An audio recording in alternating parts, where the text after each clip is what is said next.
Recentemente eu atendi um caso de traição e a paciente chegou me perguntando o seguinte: Lucas, como você consegue identificar se a pessoa está realmente arrependida ou se ela está apenas com remorso?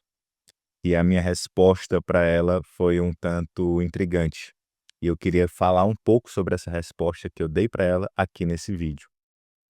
Se você chegou aqui agora, seja muito bem-vindo, muito bem-vinda. Eu me chamo Lucas, sou terapeuta de casais, especialista em comunicação conjugal. E nesse vídeo nós vamos falar da diferença entre arrependimento e remorso. Não somente sobre isso, mas também sobre a dimensão do perdão. Será que de fato você perdoou aquela pessoa ou se esse perdão está mascarado de outra coisa que eu vou já falar o nome do que é? Vamos lá. Quando ela me fez essa pergunta sobre se eu consigo identificar ou como eu faço para identificar se a pessoa está arrependida ou não, eu disse para ela o seguinte: olha, não me interessa agora se a pessoa está arrependida ou não. Aí ela ficou assim, achando aquilo estranho, porque eu acredito que para você também é uma informação relevante saber se a pessoa que cometeu o erro está de fato arrependida ou não. E quando o seu terapeuta, uma pessoa que está ali do lado acompanhando, dizer que não se importa se essa pessoa está arrependida ou não, é um pouco estranho. Mas eu depois expliquei para ela o seguinte: eu usei de uma analogia bíblica para tentar explicar o motivo dessa minha colocação. Não sei se você conhece a parábola do joio e do trigo, onde Jesus apresenta ali o reino dos céus, né, como esta parábola. Ela diz mais ou menos assim, que existia uma terra onde foi plantada trigo e à noite o inimigo veio e plantou joio no meio daquele trigo. E aí, no outro dia, os operários olham para aquela plantação e identificam que tem joio ali. E aí, quando eles vão falar com o Senhor, eles dizem o seguinte, o Senhor da terra. Fala assim, olha, encontramos joio no meio do trigo. Aí o Senhor disse, foi o inimigo que plantou este joio junto ao trigo. Aí os operários perguntam, queres que nós arranquemos este joio logo? E aí o Senhor dá uma resposta um tanto contra-intuitiva. Ele disse, não, deixai que cresçam juntos. Porque se você cortar o joio agora, pode ser que você perca parte do trigo. E aí, nesse caso, pode ser que você esteja confundindo o joio com o trigo. Deixai que cresçam juntos, continua a parábola. E no dia da colheita, aí sim, você separa o joio do trigo. A primeira vez que eu escutei essa parábola, eu achei isso muito estranho, porque, poxa, se já identificaram o joio, por que não tirar? Por que não tirar logo esse joio que está no meio do trigo? Porque, poxa, vai deixar ali gastando adubo, atrapalhando a plantação, sei lá, até prejudicando o crescimento do trigo. Até que um dia, depois de algum tempo, eu assisti a um vídeo, que eu até recomendo que você assista esse vídeo depois, que é um vídeo que trata da diferença do joio e do trigo. Eu não sei se você já viu o joio do lado do trigo, mas recomendo que você veja esse vídeo, mas não agora. Você fica aqui e depois você assiste esse vídeo, tá? Mas quando eu vi esse vídeo, eu fiquei impressionado com a semelhança do joio para o trigo. Se me colocasse na mão os dois ali, eu não saberia identificar. De fato, o joio e o trigo são praticamente idênticos. Sabe onde está a diferença de um para o outro? No fruto. A única, entenda, né? A única diferença visual, assim, mais explícita do joio e do trigo é o fruto. O trigo dá fruto, o joio não. Só que a gente só identifica o fruto aonde? Na época da colheita. No início, não dá para identificar quem é joio e quem é trigo de cara, assim, só se você for muito especialista. Mas na hora de colher o joio no meio do trigo antes do período da colheita, você pode confundir trigo achando que é joio. Por quê? Porque o trigo no início também não está dando fruto. E aí, diante desse cenário, a gente entende o quê? que no início de um acompanhamento terapêutico, na hora que é descoberta uma traição, arrependimento e remorso são como joio e trigo. O arrependimento é como este trigo, que dá frutos, e o joio é co e o arrependimento e o remorso, melhor dizendo, é como esse joio que tá ali só para gastar adubo, que tá ali só para atrapalhar, que não tá querendo mudar genuinamente. Mas como eu falei, nesse início, os 2 são idênticos. Os pedidos de perdão são constantes. Nos 2 casos, há um certo comportamento para tentar reparar aquele dano, e nos 2 casos também, você percebe que há um um uma certa mudança de comportamento ali para tentar fazer as coisas ficarem mais leves, né, um pisar em ovos, um dizer o que está fazendo, mostrar o que estava fazendo. Então, se a gente olhar na prática, arrependimento e remorso são muito parecidos. E quando eu disse que não me interessa se no início a pessoa está arrependida ou com remorso, não é porque isso não é importante para o acompanhamento, isso é extremamente importante para o acompanhamento. Só que no início não tem como a gente identificar, a gente não vai colocar um detector de mentiras ali para saber se a pessoa está arrependida ou não. E aí eu digo para a pessoa o seguinte: não me importa agora, nesse início de acompanhamento, se há arrependimento ou remorso. O que me interessa genuinamente é que haja comprometimento. Não im Ou seja, não interessa se há arrependimento ou remorso, o que importa é o comprometimento. Porque com comprometimento, a gente vai iniciar um processo de reparação e que, muitas vezes, em muitos casos, aqueles que não estavam arrependidos no início, por viverem aquele processo, por se comprometerem em viver aquele processo, acabam se arrependendo do que fizeram. Porque veem a transformação do cônjuge, porque vê a transformação da relação e diz: "Meu Deus, olha o que eu estava colocando a perder. Olha a minha família, eu estava colocando a minha família a perder". E com esse processo terapêutico, com esse deserto, com esse tempo de reparação, eu aprendi a valorizar a minha família, e eu nunca mais quero fazer isso. Percebe? No fundo, o que vai importar é o fruto, no final das contas. Não a aparência de arrependimento, não é a aparência de perdão, é o fruto que isso vai ser o que vai gerar nisso aqui.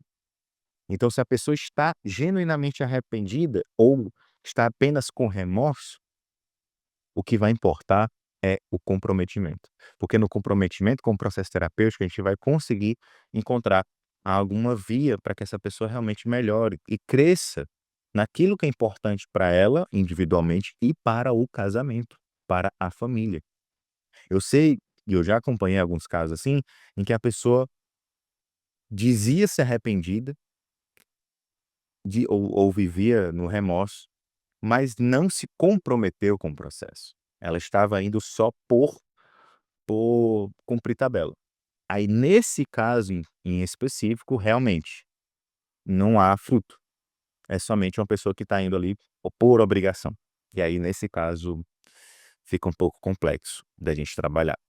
O que é que diferencia a pessoa que está indo só para cumprir tabela e a pessoa que está comprometida?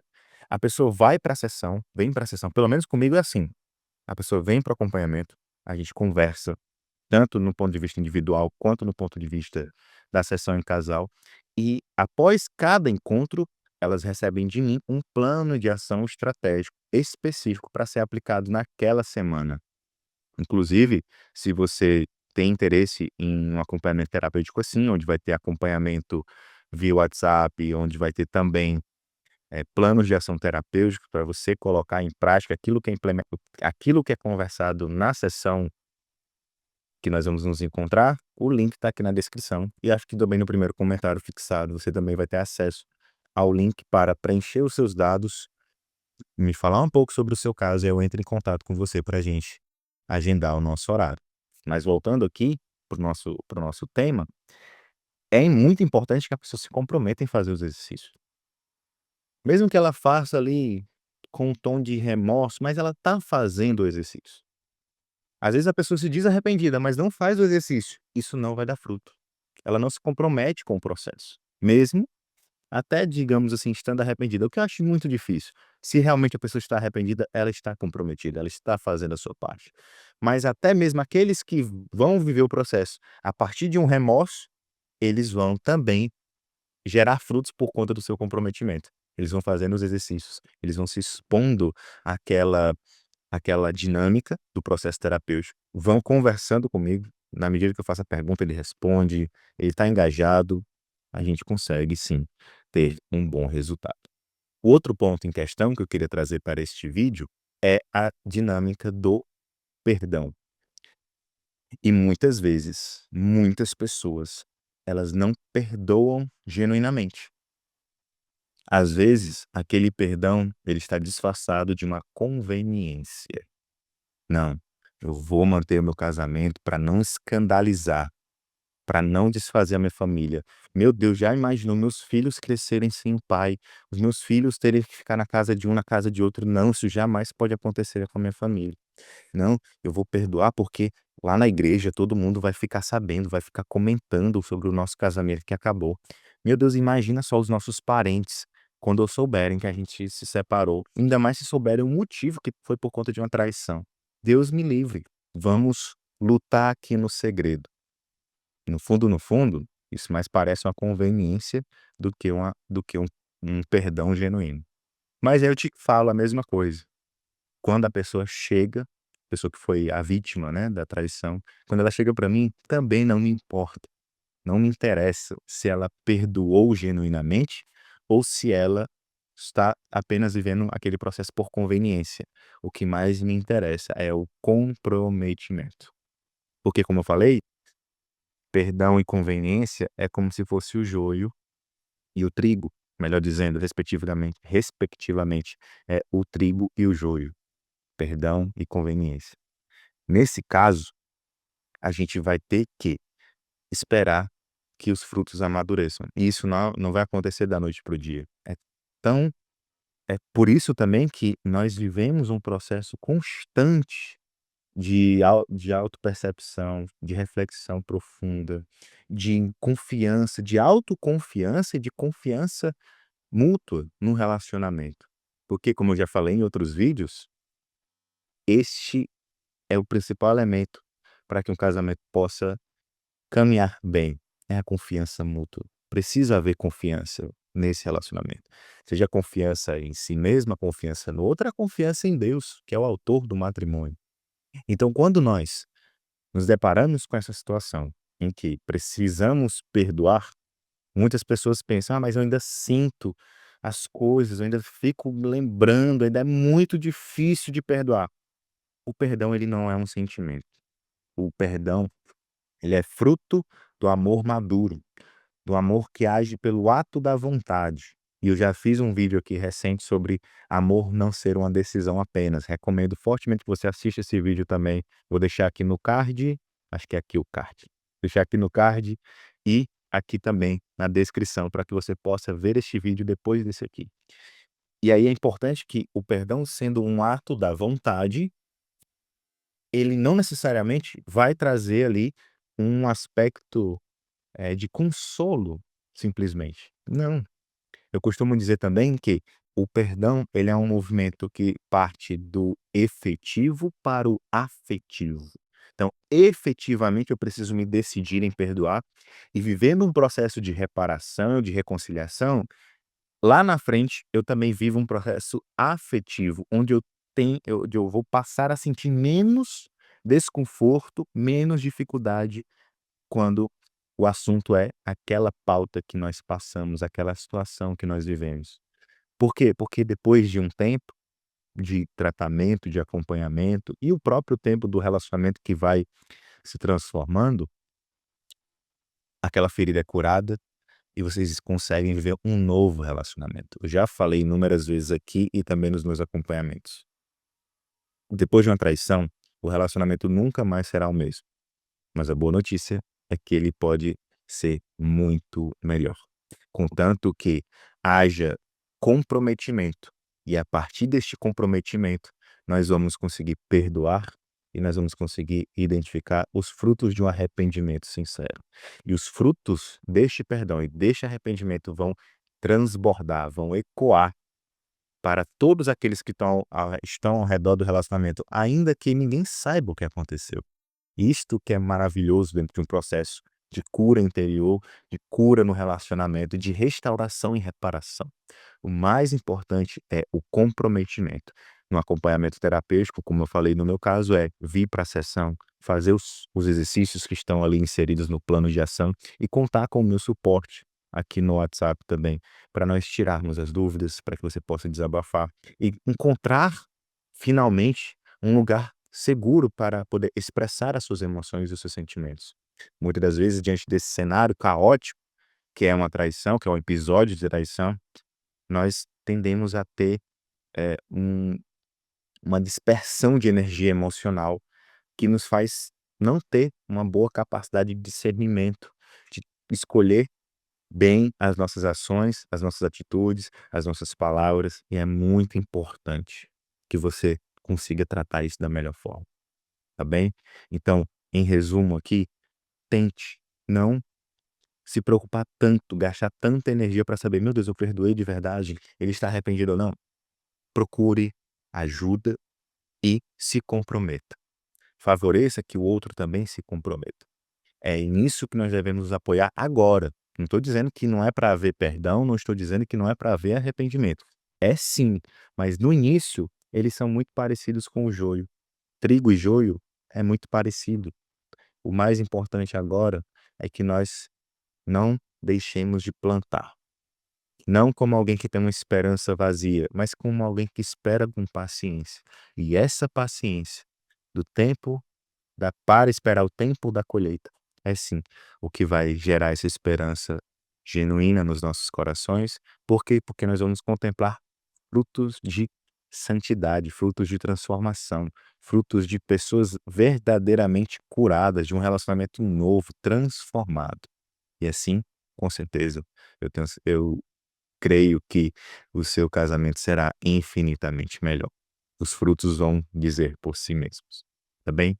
Espero que esse vídeo tenha sido útil para você. Compartilhe com as pessoas que você conhece e se tiver alguma necessidade de acompanhamento mais personalizado, mais de perto, o link está aqui na descrição. Fique com Deus e até a próxima.